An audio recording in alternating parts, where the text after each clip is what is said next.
dito. Kasama natin syempre ang tropang si Jess. Dito pa rin syempre sa Bad Pickle Carmona. Ayan na. Sabugan tayo talaga, aga naman nun. Tamang practice kami dito ng stacking. Wala lang, trip-trip lang namin, wala magawa eh. Ayan, pahabol. Munti kang sumubsob. Sabog sana ng uso nun.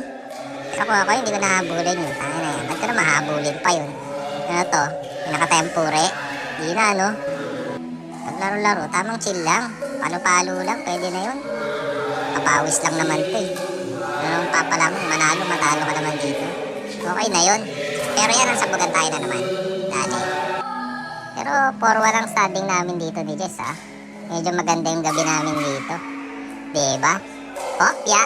Jumping salad. Solid talaga dito sa may Bad Pickle eh. Pakaganda ng court talaga. Kaya kahit sumalubsob ka siguro, kahit maghilata ka dito, okay lang eh. Malamig pa, ganda ng ventilation. Tapos may aircon pa na resto.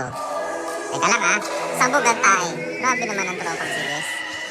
Sobrang lawak ng parkingan. Kahit siguro sa barangay kayo, pasya kayo dito para mag-park lang. Tapos papunin paligid. Oh, teka lang, yun, pahabol. Sorry. Ito na yung match point. GG na talaga dito. Out yan, syempre honest tayo. GG, well played. Apira na pagka ganyan.